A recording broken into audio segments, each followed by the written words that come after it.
Good evening, everyone. Welcome to another episode of the Hawg Talk Podcast Monday edition, presented to you by Sterling Soap Company. And we're coming to you live from the Sterling Soap and Roastery Studios, part of the Believe and Buzz Radio Network, where you can hear us each week on 106.7 Buzz 2 in Central Arkansas. All live shows are presented to you by Arkansas Brewing Company in downtown Ozark. I am Porter Hayes. Alongside me, as always, is Adam Hall, and we have a jam-packed show for you tonight. Recap some of the spring game, talk about Coach Cal's newest addition, and if there may be more coming to the Hill at 6:35, we will have Kyle Sutherland, the publisher of Hawg Beat, to come on and talk about the spring game, Razorback baseball, basketball. But we'll get right into it with the spring game that was held over the weekend. Mixed reactions from it. Adam, I don't know if you had a chance to see any of the post-game comments from Coach Silverfield, but the one positive takeaway I'll take from it is very refreshing to hear a coach critique his players. It is very refreshing for a coach to say what he's seen instead of I don't know. Very refreshing to hear from a head coach. Yeah, and especially because for the most part, we've been getting or hearing the same things from Coach Silverfield that we've heard from coaches for the last however long. I mean, it's the typical coach speak that we always get.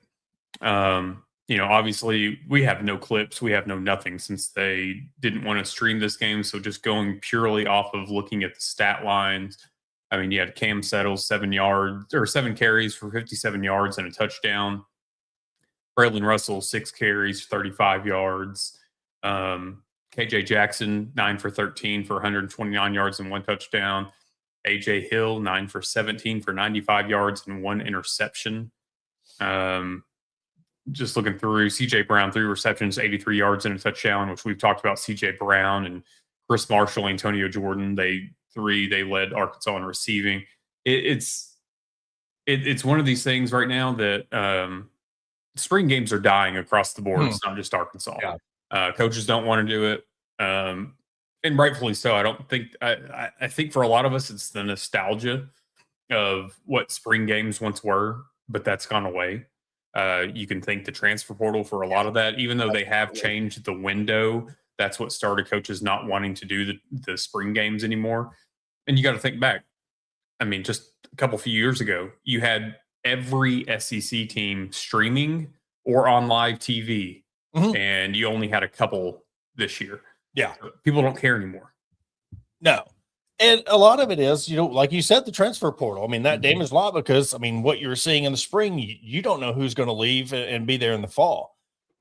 A lot of it, too, is in Arkansas's case, there's just, I mean, I really hate it for Ryan Silverfield because I'm telling you, at the first impression of him, and he promised and what he said and what he was trying to sell rubbed people the wrong way, thinking he was going to just come in and do the best and the greatest of the first class and all this stuff. You come into a situation where you're just trying to go all in. And yes, that's his motto now. But from what he's been saying in interviews and stuff, I've heard him talk. I like the guy, as in he's going to tell it how it is. Mm-hmm. And so I'll take the honesty. This year we are going to be honest. This team is probably going to be very good. And he was talking about it, just catch the ball, catch the damn ball. He was really going after his wide receivers. And it's the fact that for him to say in a practice setting, for him to say in a spring game, this is going to be the easiest part you're going to see, as opposed to your next game, you're going to be playing against other teams. And if you can't catch the ball in this setting, a 7-on-7 or whatever type setting, it's not full-on tackle. It's not a full-on game. It's just an exhibition. If you can't perform in this easy type setting, how are you going to perform when the lights are on and you're playing against the SEC teams? So I really applaud him for what he was saying after the spring game. But it does go to say of like, okay, what are we going to get from this team? And, you're struggling. It was 14-13. I know they split the teams up. It wasn't directly 1s and 2s, but there was a lot of things. I had a buddy of mine. He was at the game. He just said he was alarmed by a lot of the things that were going on there. They didn't. He said the bright spot of the game was Braylon Russell. He's slimmed down. The way he was hitting the edges, and he did really good. But he said outside of that, he wasn't too impressed with anything else he's seen during the spring game. Well, I mean, looking at the stats too, a big question that everybody's going to have is who's going to be QB1. I've said since KJ Jackson announced that he was returning that I thought it was ultimately his to lose. I still feel like that. Just looking at the stats from the game, because obviously we don't have any video, we weren't there. I look at AJ Hill and I'm like 9 for 17 with 1 interception. Like that just doesn't sit well with me. Because they're not rushing. They're not bringing a blitz. And it's, again, that's the easiest you're going to see 100%. In a game setting. The biggest takeaway I got prior to the game was seeing the black on black Arkansas uniform with the white helmet.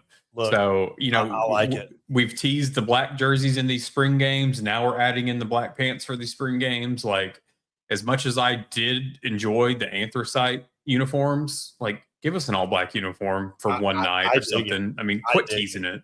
At night, I mean, if you're going to do something, I mean, let me pull up. I don't think we have times yet for. Well, I'm just saying, like, if you're going to play a home game, your football home game, I mean, you got, say, the Georgia. I mean, you want to talk about Georgia at home. If it is at night, Georgia goes all black. So that would be a kind of a cool thing to. And like this, bring back that chrome red helmet that we've all been wanting since the Alex Collins, what bowl game? Liberty Bowl, I think it was. Yeah. We've all been asking for that helmet to make a return. That was a beautiful helmet. And if you didn't want to go Georgia game, you could also do Tennessee game would be a good one too, because they play well against Tennessee. Mm-hmm. Yeah, I love it. I mean, mix it up a little bit at this point. Who cares? Have some fun. I mean, again, it's you're playing with house money this year. Yeah. There's nothing to lose. There's no expectations. I'm sorry, they could go 0 whatever. Ryan Silverfield should not be at risk of losing his job because of what he is working with. You don't know who your quarterback is. You don't know who he's going to throw to you outside of, I mean, if you want to say KJ's your quarterback and Braylon's your running back. Okay. So 2 of your 11 guys, you're solid on. Mm-hmm. Who's going to block? Who's blocking for him? Have no knowledge of how deep. And when we have Kyle on, he'll be able to break it down more to give us some insight on, who could Arkansas have this year on the football team? Apparently they need to go get some of those students that beat the offensive linemen in the tug of war. Yeah, there's a lot of people, they're talking about 5-on-12, but I mean, when you're looking at random students beating 5, I mean, it's again, quoting my guy, there's a reason why that was not televised. And I fully believe that there was a reason that this was not streamed, no cameras, no nothing. It just leaves us, especially like I've talked about for me the last couple of weeks, the uncertainty, the unknown, it just adds to that. It adds to that uncertainty of not knowing, because spring games are typically supposed to, hey, I know we're not going to answer all the questions because it's only the spring, but maybe we can fill in some blanks, but we don't even get to do that. Yeah. So we're still going to have to wait until game 1 to see. And really, game 1, you can't even tell because of who your opponent is. Yeah. I mean, was it North Alabama or something like that? North Alabama game 1, and then you go to, but that's the deal. You've got one dress rehearsal to get this ready. Because after North Alabama, you got Utah, Georgia, and don't sleep on Tulsa, and then you got A&M. Yeah. So your first 4, it's what I said. I mean, if you get past the Tennessee game, so your first 6 games, you can get through that unscathed. There's light at the end of the tunnel, but I mean, getting through that brutal first half of your season is what's going to hurt. And there's going to be a guy that up at Utah, he's going to be sitting the bench, but he's going to be rooting extra hard, and his people's going to be rooting extra hard when you go up to Utah and Kane Archer, that he wasn't recruited. That's going to add a little bit of that touch to it. and then you got to play Tulsa. And man, I don't know. I wouldn't be. I'm not saying it's going to happen, but I wouldn't be shocked if they win that one. Mhm. I mean, and it's not a knock. It's just where we are. Yeah. Well, Where and this your program is. and we've talked about too, like Ryan Silverfield as a coach. How is he going to put this team in those positions to win those games that are, those one possessions, or even having to claw back from 10 to 14 down or whatever the case may be? So not only are, we're going to be sitting here judging or critiquing the players and the play and whatnot, but a lot of the eyes too it's going to be on Ryan Silverfield and the decisions he makes during these games. And how does him and his staff, how does he direct his staff to make those second half adjustments? You had a stubborn offensive coordinator. People were glazing him while he was on staff, and now that he's gone, how they've changed on him. You got a bunch of riders that were just all about Bobby Petrino when he was coming. Now he's left, and they have just kicked him to the curb. They're telling other people to stop glazing on him because he ain't done nothing. Yeah, exactly. That's what we have to deal with, and it goes to the fans. We want to get into this tennis situation, this tennis program situation, and it being cut that directs on this football team because this is the generator. This is the revenue generator. And John Neighbors went off on just how it means to him and the fans and everybody to cut this program. And the biggest thing that irritates me about it is people will sit there and say, oh, well, you didn't go to these tennis matches and you didn't support this team and now you're carrying. Is the principle of this was 120,000% avoidable. And to be honest, Adam and I have had the tennis coach on. We have talked to the tennis coach. We've went to the tennis matches. We've been there. When we used to direct a whole show on the women's athletics, and we had tennis athletes and the coaches on. So we've been there.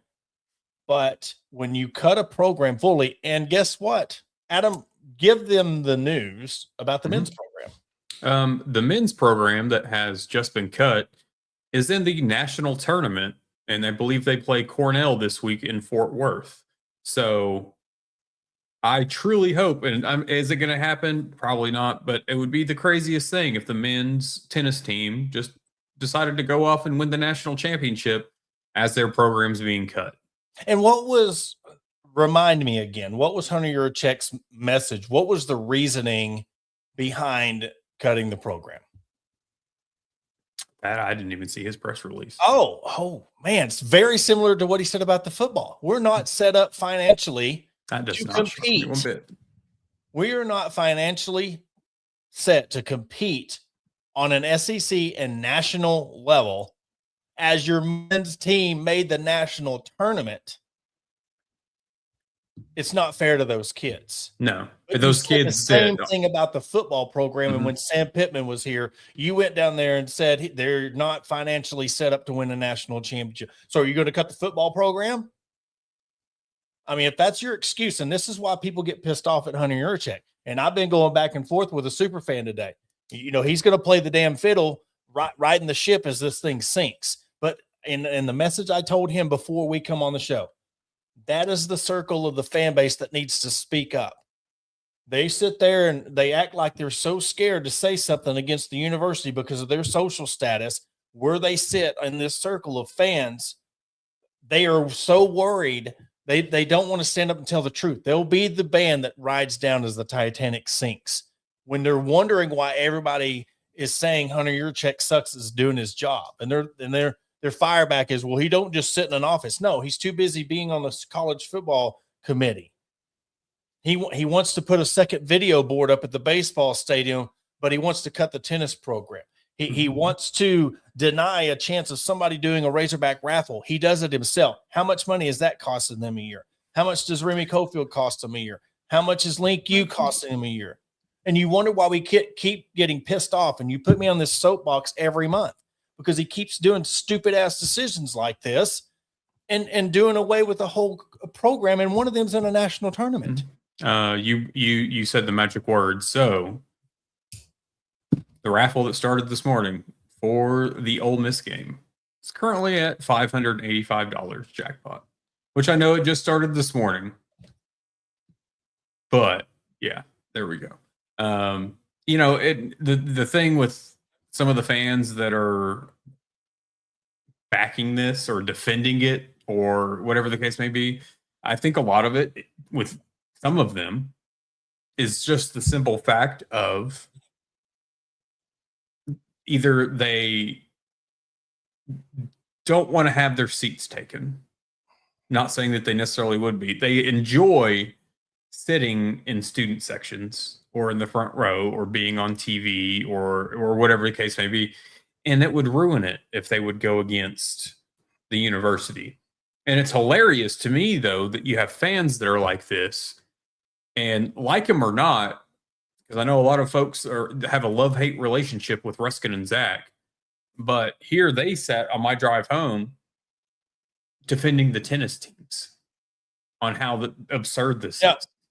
So you have two guys that are working for ESPN Arkansas that have these shows reporting on Arkansas every single day, and you've got fans more scared to speak their mind than two radio hosts. Mm-hmm. It's ridiculous. Look, but you know what? That's why I like their show, because you know what? And I'll tell you this: I can't disclose how I know the information, but that is the most popular show in the state of Arkansas. Mm-hmm. It is. And there's so many people who hate it, but if you hate it, you're watching it, you're listening to it. You're still listening and paying attention to them. They are the most listened to show in the state of Arkansas. Oh, yeah. And I agree with Matt Hart here. We would have more money if we didn't have buyouts to pay. Yeah, exactly. I mean, there's a number of things on his hands. I mean, Mandel, what was Stuart Mandel, I think, was the one that you're paying a guy not to coach more than 3 times what it was to generate revenue for the tennis program. And I imagine these tennis players too were kind of like a lot of the baseball players were like, hey, let's get you an academic scholarship because we can't give you an athletic scholarship. Well, that's the thing. They have honored transplanted Texans sent me this. They're going to honor their athletic stuff. So again, I love the gesture. I really love the gesture that they are doing to make this right. But in essence, if it's going to take 3 years with the scholarships and amenities being honored for the players to start this, why are you cutting? It makes no sense to say you're cutting the program to save money if you're still going to honor this and spend the money. Also, I read an article today from Matt Brown. He broke this down. If you want to, we got it linked on our Twitter account.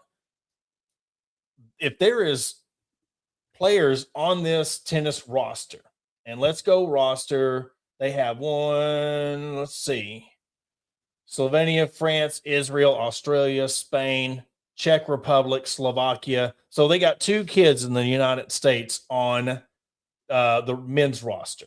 So on the women's roster, you have 1, 2, 3, 4. 4 of the girls are in the United States. So how many of these players are paying full tuition to be on the tennis team? So by the article, if just 4 of these players were paying full tuition, that is generating $211,000 for the university that they're not including. How is that fair to punish the tennis program and saying they're not bringing in revenue? They're bringing in a mere $3,200 of revenue when you have at least 4 or 5 kids paying full tuition. That's $250,000 a year that they're bringing in. Well, and it makes no sense. This kind of goes backtrack a little bit. When they took away walk-ons in football. So it's basically scholarship or nothing. So we add scholarships to an already gigantic football roster to eliminate the whole walk-on status. And then you just took away the sports of 20 kids. Or, it just doesn't make sense to me. And I'm not trying to crap on the football program or how many roster spots they have or whatever, because they're just working with whatever the rules that apply to them. They're saying, hey, this is how many spots you get. Okay, cool. We're going to go fill it.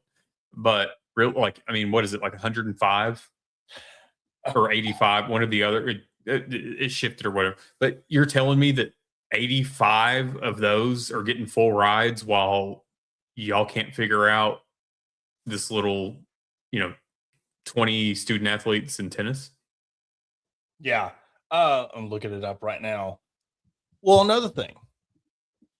Look at the program, the state of the football program. You're doing this from a 200 or a 2-10 football team. And a team, you're cutting a program that you're not going to rebuild next year. Mm-hmm. I think this was a knee-jerk reaction. You could have waited. But you know what? We still don't have naming rights for a football stadium. So are you punishing the tennis program for your crappy job? That's the thing that irritates me.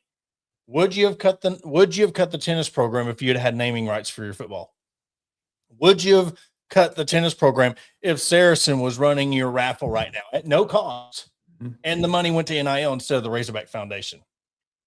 And let's go back to how long have we been hearing that the naming rights deal is basically done, but y'all haven't announced anything? That means you haven't gotten a check. That means nothing is done. Yeah. And I guarantee if they did it, it probably wouldn't go into effect till first of the year. I don't know how long it takes to get that money. Well, yeah. And I honestly feel like if they came out and announced it now, it would be 2027 season before we'd see it on the stadium. So the whole thing is just weird. And the tennis athletic program, they're the ones that are basically being the scapegoats of this. Mm-hmm. To answer your question, it is 105 scholarship players. 105, yeah, 105. Do we need 105 football players? Oh, on a 2-10 football team? No. And I'm not trying to take away from anything from those players because the football team is working with the parameters that they're given. But at the same time, it's just kind of like, you're going to cut 2 programs. Meanwhile, y'all are like cool with having 105 scholarship football players who will consume more food, more everything than those 20 players. It does not add up.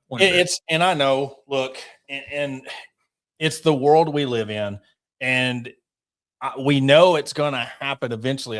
If it's going to happen, I want there to be a legitimate reason. Mm-hmm. I want there to be justification for it. There's no justification for this. There's no reasoning behind it. And I'll say this. I don't care what program it is. If they cut any program, we would be defending it because you're not doing everything to prevent this. And you're just doing away with the program again, that you have a team in the national tournament that you said was not fit to be a national tournament. And I guarantee you, he probably didn't even realize that. He probably didn't know that he probably didn't even know that the men's, and to be honest, we could say the same thing. I didn't know, you didn't know, but we're not the ones sitting there cutting the program. You're the athletic director. And I guarantee you, he felt like an idiot when he cuts the program. He's like, oh, they're playing in the national tournament. So you know what? I'm rooting for them. I've got a small little, I don't know if you can see right there next to hold on. Right there, next to the helmet, Arkansas to my little banner right there. Hey, go to, chopsonrazorback.com, go to Hog Heaven, go to wherever else and buy up all the Arkansas tennis shirts just to promote and support them. Just go buy up everything Arkansas tennis online. Shop tennis. Let's get the hashtag shop tennis. Yeah, I'll get it up here. That's what we should do. Everybody listening, and we'll put it out there. We'll go out and I'll buy one tomorrow. I'll buy an Arkansas tennis shirt tomorrow. I think that'd be a good thing. If you want to help support that'd be a great idea. And we'll make sure when other people mention that, you get the credit. We'll clip it. We need to clip that up. Let's just tell everybody to go buy a tennis shirt this week. Go find your Arkansas tennis shirt wherever and support them. Yeah. It's ridiculous at this point. Yes, and again, it's one of those that, and I know Kyle will be on here in a little bit, and we'll get to his segment after a break. But it does take away from a lot of good things that are going on.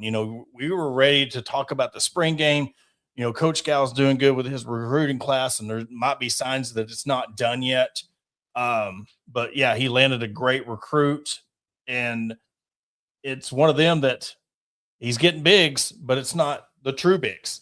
They're stretch fours. But I think he is setting himself up. He's going all in on his style of basketball, and we have to accept that. We talked about it last year. He's not going to get true bigs, and to be honest, and I'll say this. This is where I'll back him up. I don't think they want to invest the money on somebody that's going to give them 12-4 or 10-2 or 8-6. I think that all these bigs, they're overvalued, and they're trying to get $4 and $5 million a year to go grab 12 rebounds and score maybe 8 to 10 points. So I do have to back him. So he is making the most of what he's doing, but we have to, in return, understand he's going guard heavy. He's going to spend all his money on the guards and do this with these stretch fours and put them down low. So you never know. He could win the national. And Aaron Torres was talking about Duke. I mean, you think if Duke wouldn't have made that boneheaded decision there against UConn, could they have won the national championship? We don't know. But other than that, I mean, you don't need the bigs to win if they would have pulled it through. So question, what was that? And we'll get into Mika Murinen more in the next segment. But, I will say, though, out of the 2026 class, and this has been said across multiple channels and outlets, that Mika Murinen is one of the most pro-ready prospects in this 2026 class. Yes, there are some attitude concerns, teammate concerns, if you will, but at the same time, if anybody can wrangle that in and deal with a personality like that, I think it's John Calipari. So I expect big things from Slim Jesus whenever he hits Fayetteville. Yeah. And I just did a boo-boo. I just now sent Kyle the link. So it'll take a couple minutes. We'll get through our commercial break. So I told him now. I just sent the link just now. So that is on me. We will have Kyle on, but we'll take a quick commercial break. We'll talk about some stuff to fill in the gap between now and when Kyle Sutherland of Hawg Beat comes on. So I apologize for that one. That one's on me, but we'll be right back after a commercial break. Searching for premium brewery products that will take your daily routine to the next level? Look no further than Sterling Soap Company. Our handmade soaps, aftershaves, and balms are made with only the finest ingredients that give you the ultimate grooming experience. With a variety of scents to choose from, there's something for everyone. Plus, our products are crafted in small batches to ensure the highest level of quality.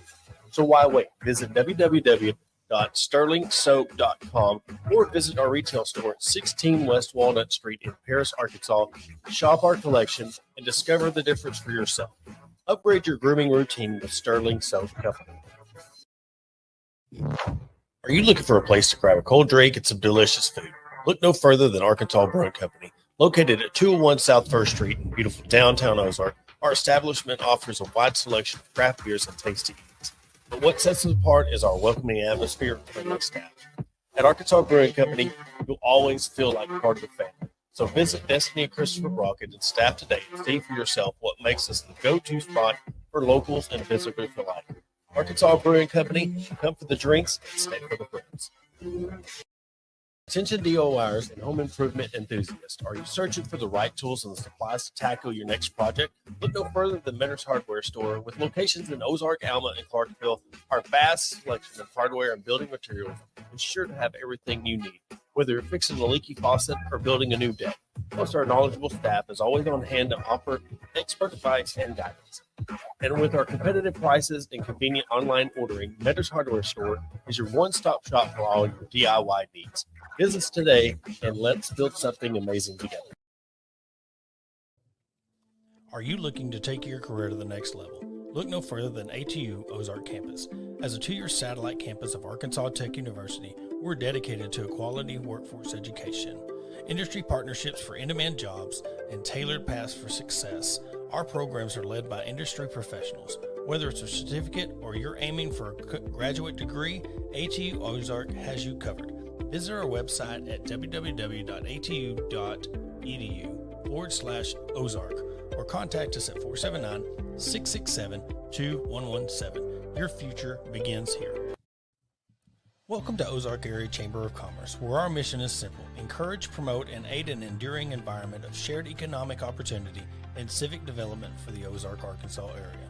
Whether you're a local business owner or a resident, we've got something for you. Shop our unique local businesses, explore the beauty of Ozark, and savor local flavors and find cozy accommodations. Join us in building a stronger community.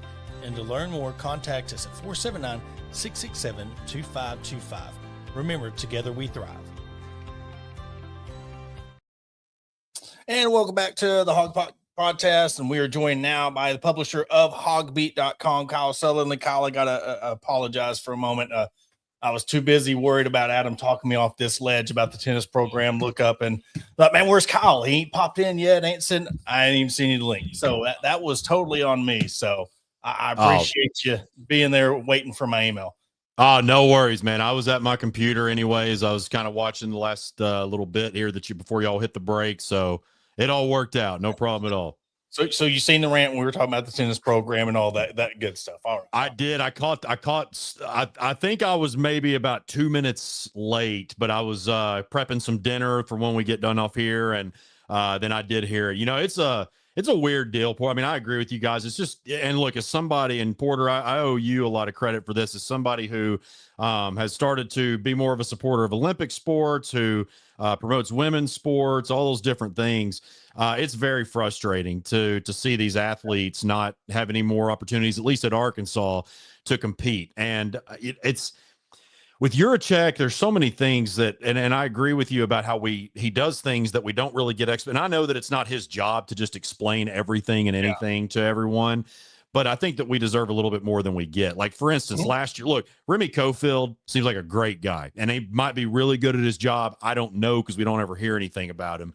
But we did a press conference last July with him, and it's one of those, and again, it's not his fault, but it's like it could have been just an email, basically. Like, every question that was asked, he just wasn't able to answer. And again, I can't say enough. It's not necessarily his fault. It's just like, that's just the way that it is. Yeah. So why did they do this? Did they do it to help the football, to basically put a dent? $2.5 million will get you an elite player, but that's one. And now it might help you a lot more in basketball, but did they do it to maybe put more towards like volleyball or golf, or what is there? What is the, and I'm just throwing stuff up against the wall here. What is it? Like, that's the biggest question here. And so I think that's probably why most people are upset, is that 20-ish athletes did lose their spot with the Razorbacks, but we just don't know the actual reason why, and we probably won't.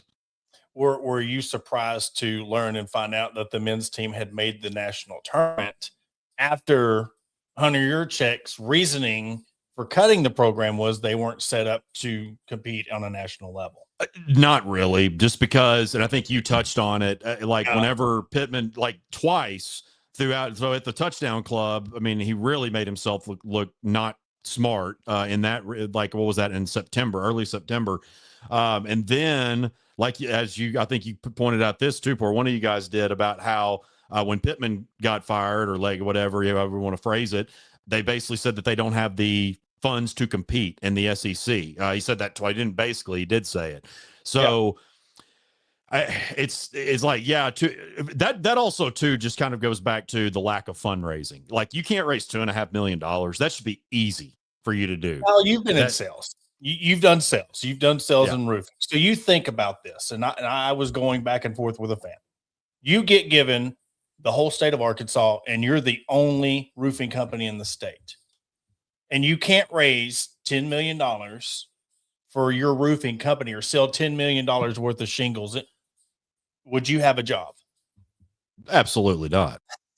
No, well, and that's the thing too. And Porter, you sent me I forget the gentleman's name, the article that you sent me, but there was a lot of really, actually, I got it right here.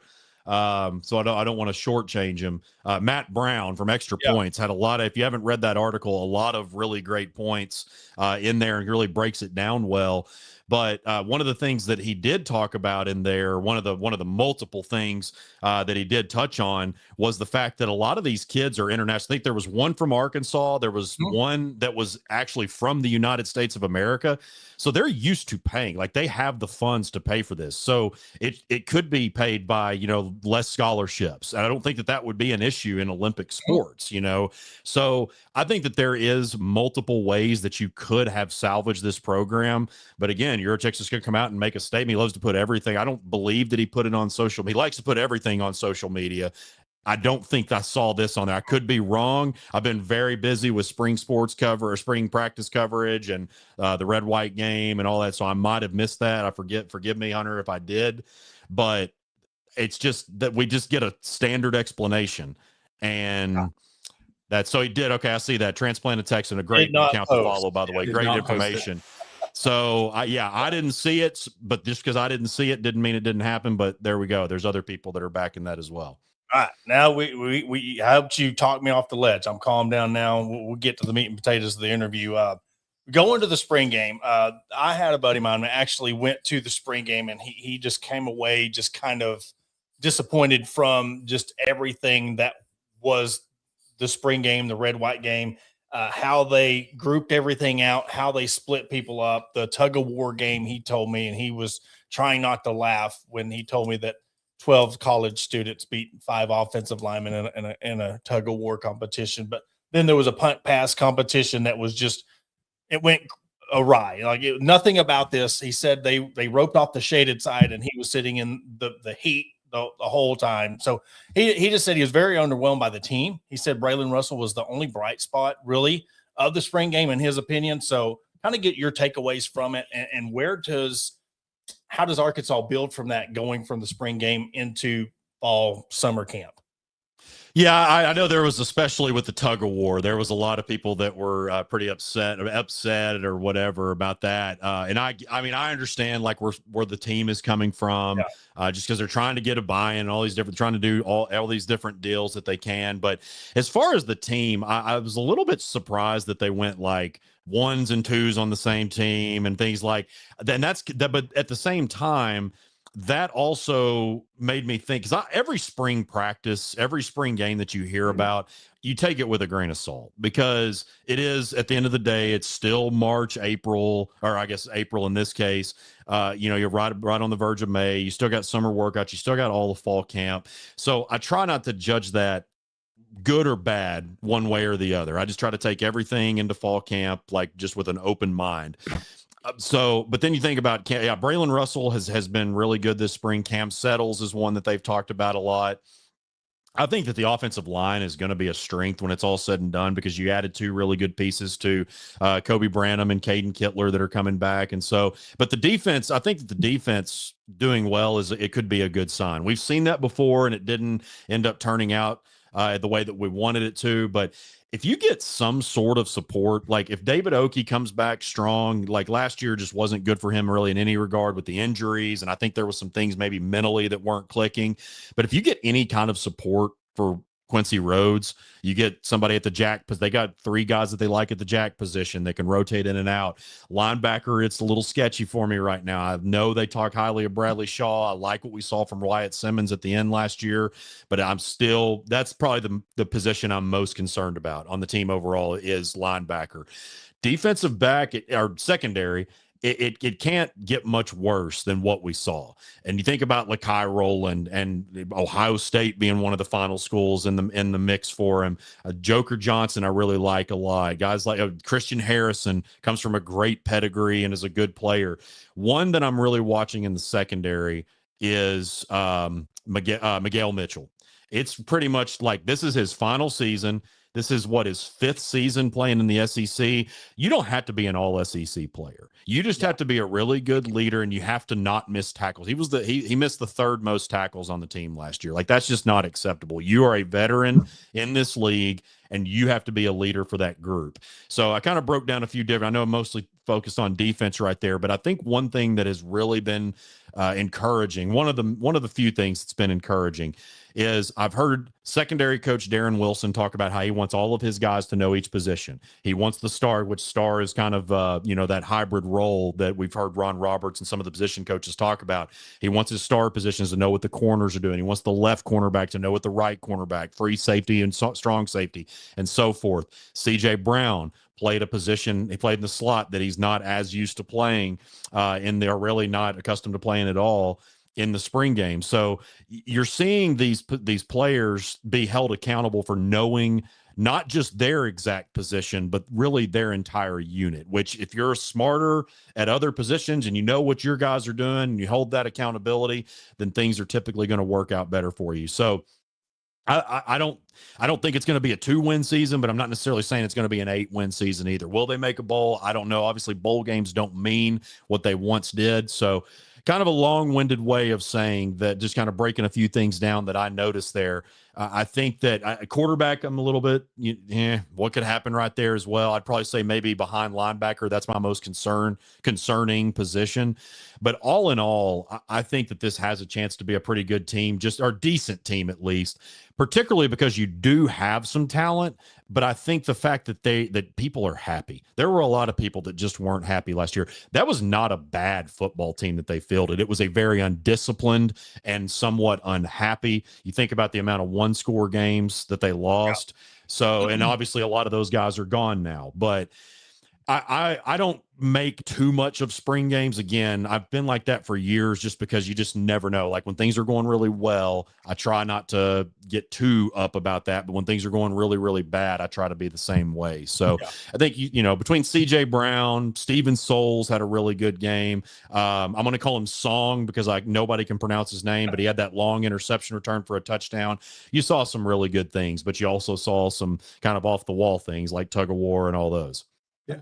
I've said since, I guess, really the press conference when KJ Jackson, announced that he was coming back, that it was going to be his job to lose, essentially.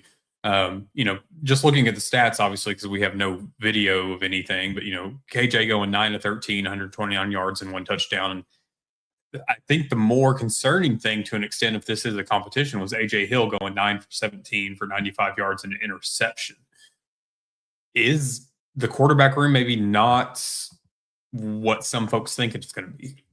Well, I think it's definitely the coin flip that Silverfield has talked about between AJ and KJ. But I'm with you, Adam. I think that it's certainly from the beginning was his to lose. AJ, he's a talented quarterback, as far as being highly rated coming out of high school, all those things. And you look at the little bit of playing time that he did get last year, particularly, and I know UAB wasn't a good football team, but him coming off the bench in relief and dang near leading them to a victory in that one. I think they lost by 6 or 7 points. So you like the fact that when his number was called in the little bit of time that he got, for the most part, he delivered in the big picture.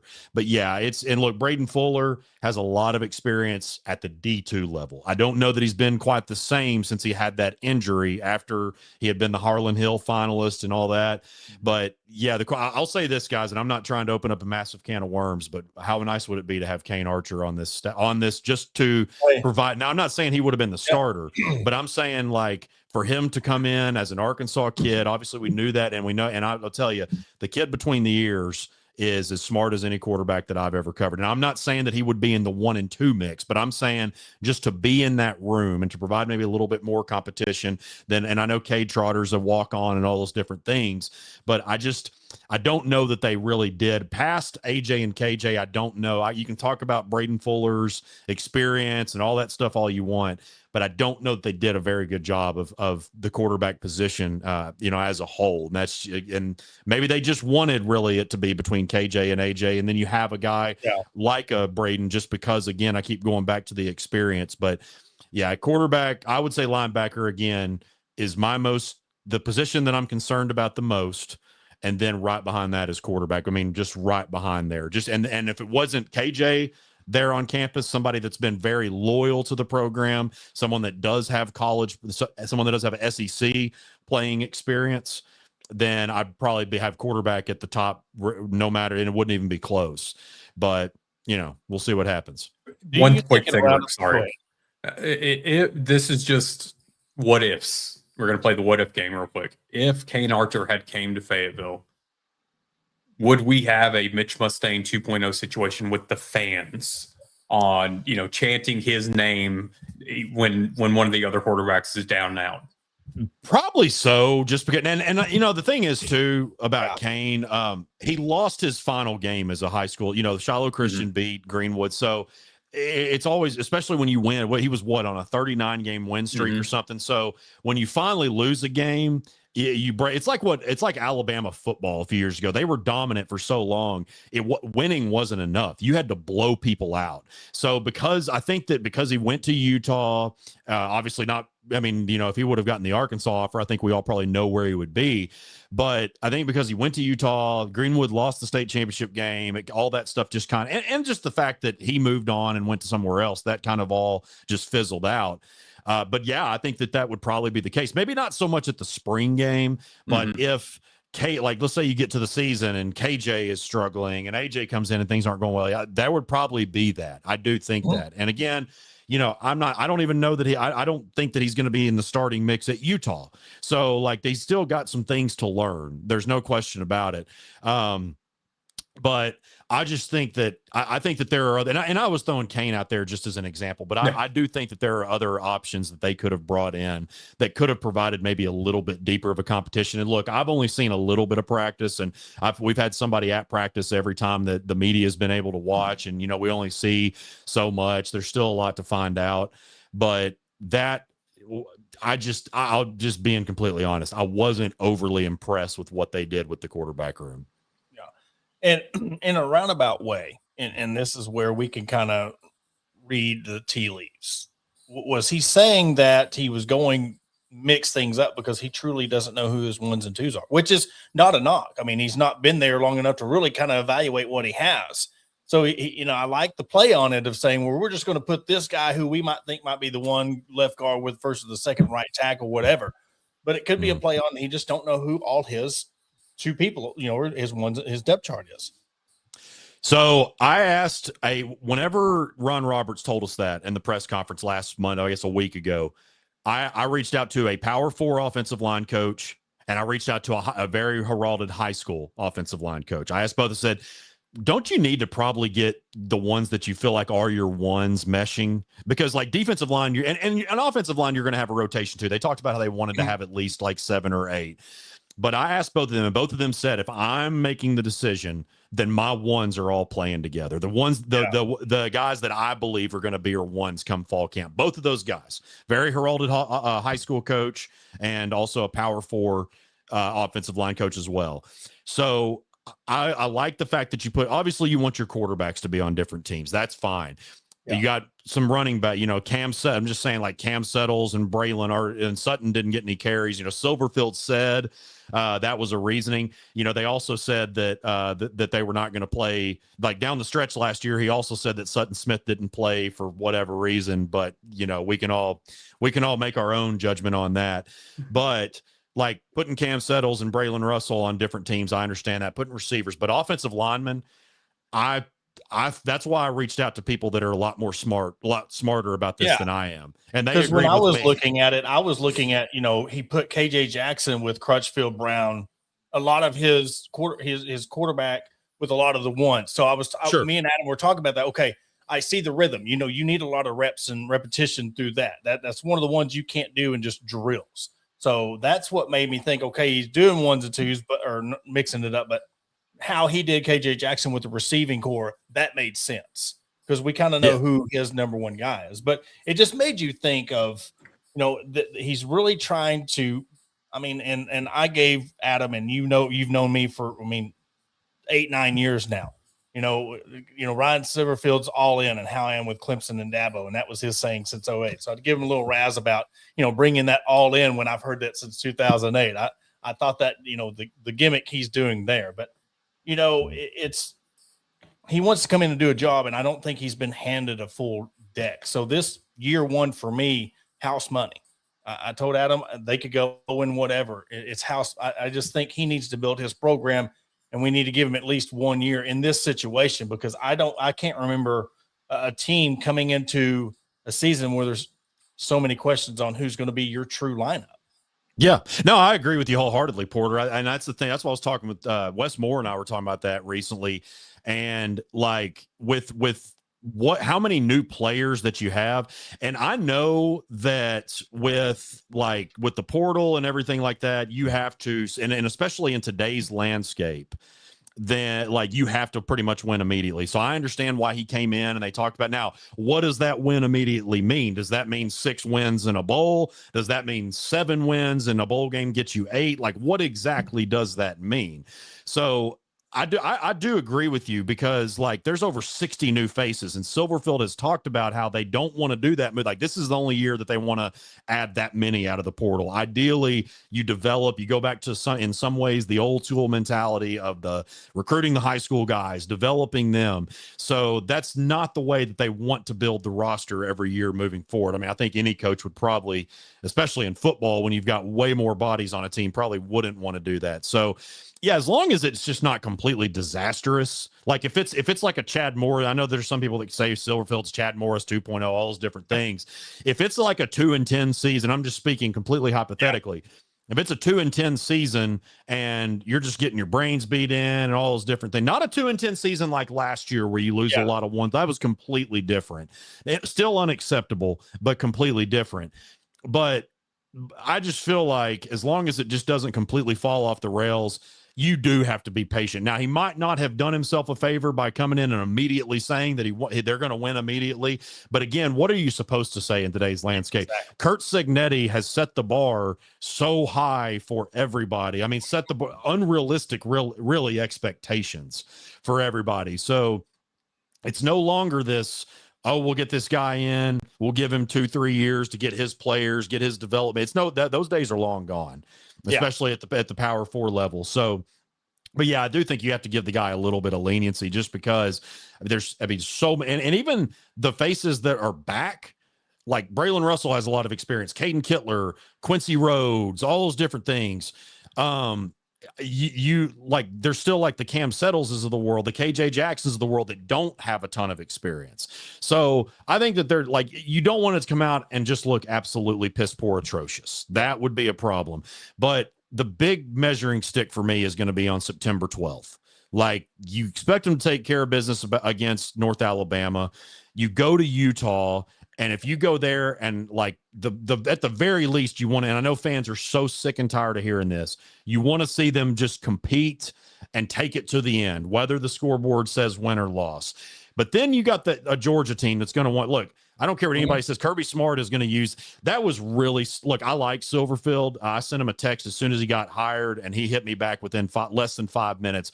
I mean, like, he was very nice. I thought that was pretty cool with how busy he was. Now, look, whether he's nice or not is not going to depend on whether he wins ball games. But I'm just saying, I like Ryan personally, and I think I admire some of the things that he's done so far. But that was a really stupid thing to say, what he said about Georgia, like just a random stray out of nowhere.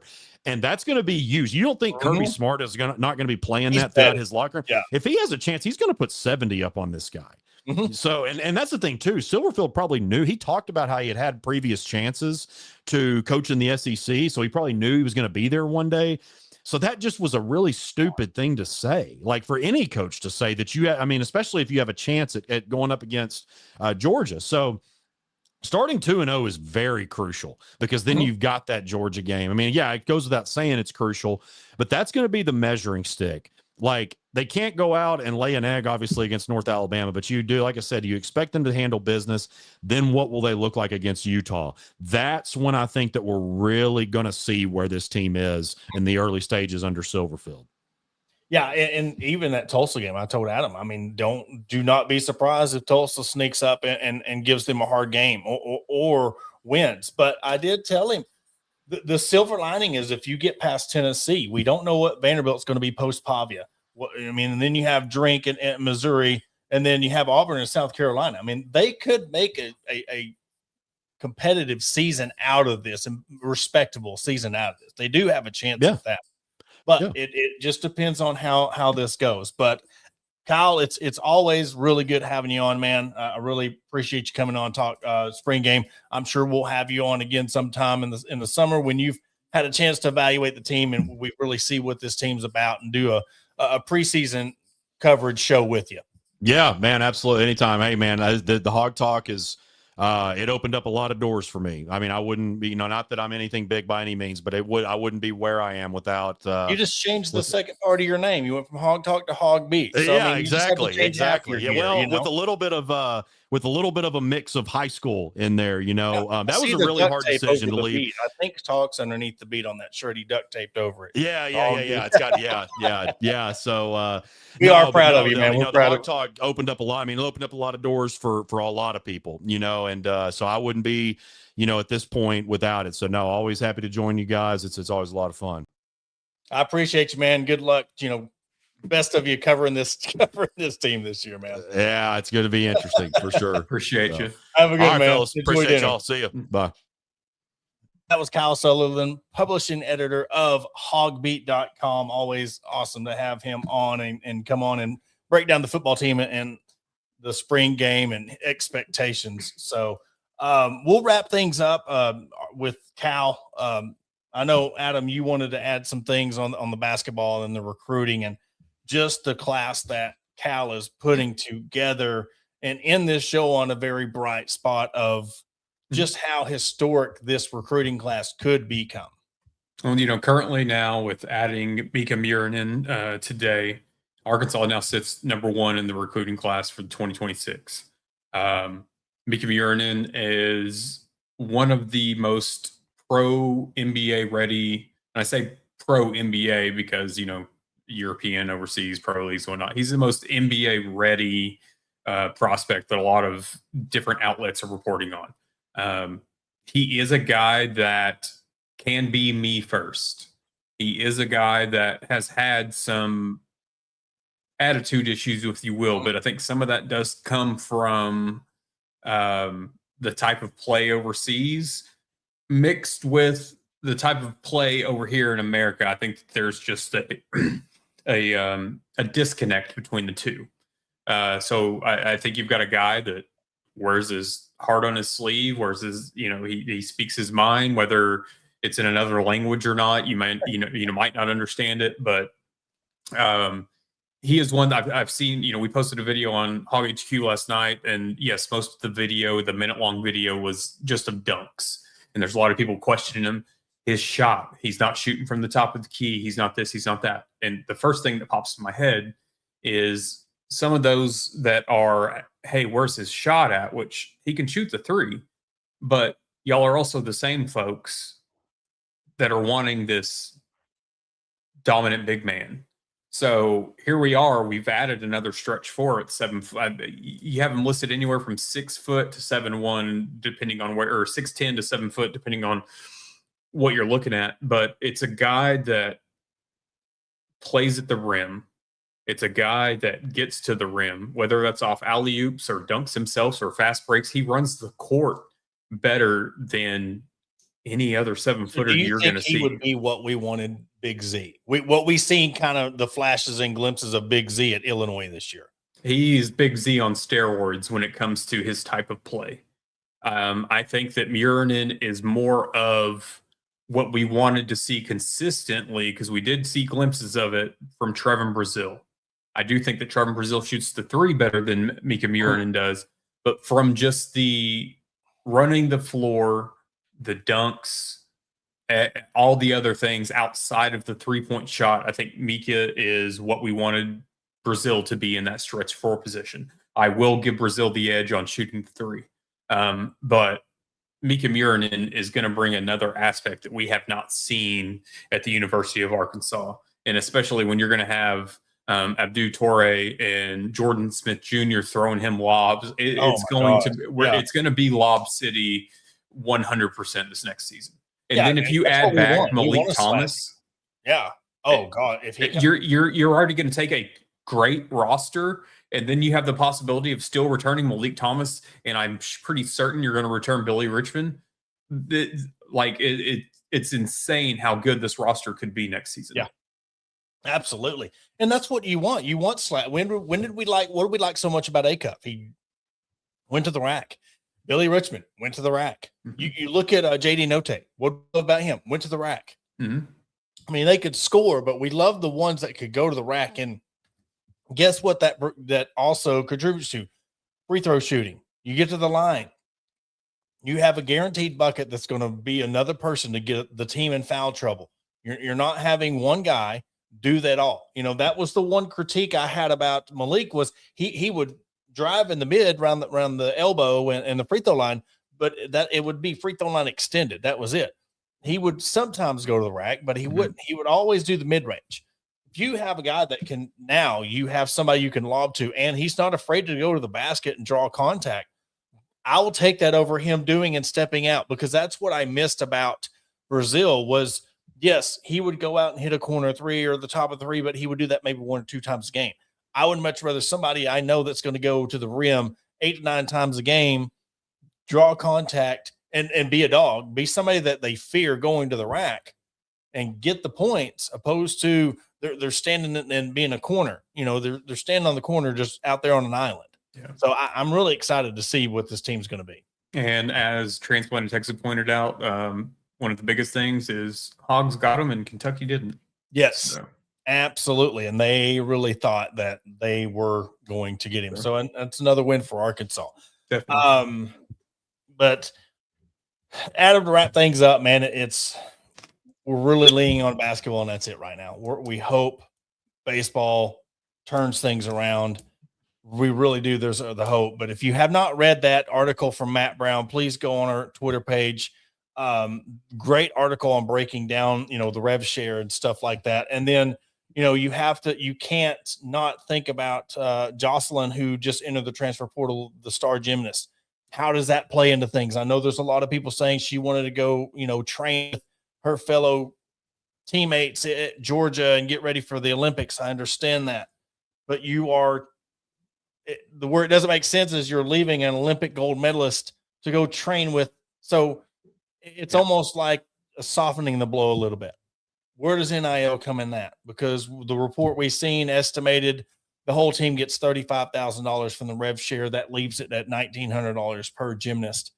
What if somebody's coming in and throwing a bag? Yeah. What effect does that have? We're going to start seeing the trickle effect. Don't think this whole tennis thing's going away, because it's going to start affecting other people. And if they see Arkansas do it and they're seeing the backlash from it, and they're going to see it's just temporary, they're going to start doing the same thing. So it's good that, Hunter's being a trailblazer in that sense, But, he was also the trailblazer on having the first NIL collective. Yeah. So But we saw how that worked out. Exactly. Now you're in what, collective number 2? You're on wife number 2. 3, wife number 3. Yeah. So, Adam, you got anything else? Nope. I'm good. All right. Well, that will do it for this episode of the Hawg Talk podcast. For Adam Hall, I'm Porter Hayes.